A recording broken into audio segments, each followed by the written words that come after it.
Good morning, friends. My name is Samatha. Today, I would like to talk on Chhatrapati Shivaji Maharaj information. Chhatrapati Shivaji Maharaj was a great king.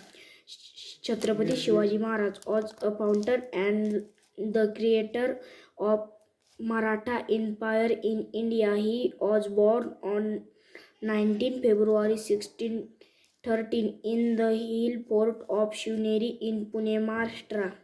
His father name was Shahaji and mother name was Jizabai. Chhatrapati Shivaji Maharaj was married to Saibai. His teacher was Dadaji Kondeva. The better technique of Shivaji Maharaj was called Ganimitava. He died on 3rd April 1618 in the port of Raigad in Maharashtra. Thank you.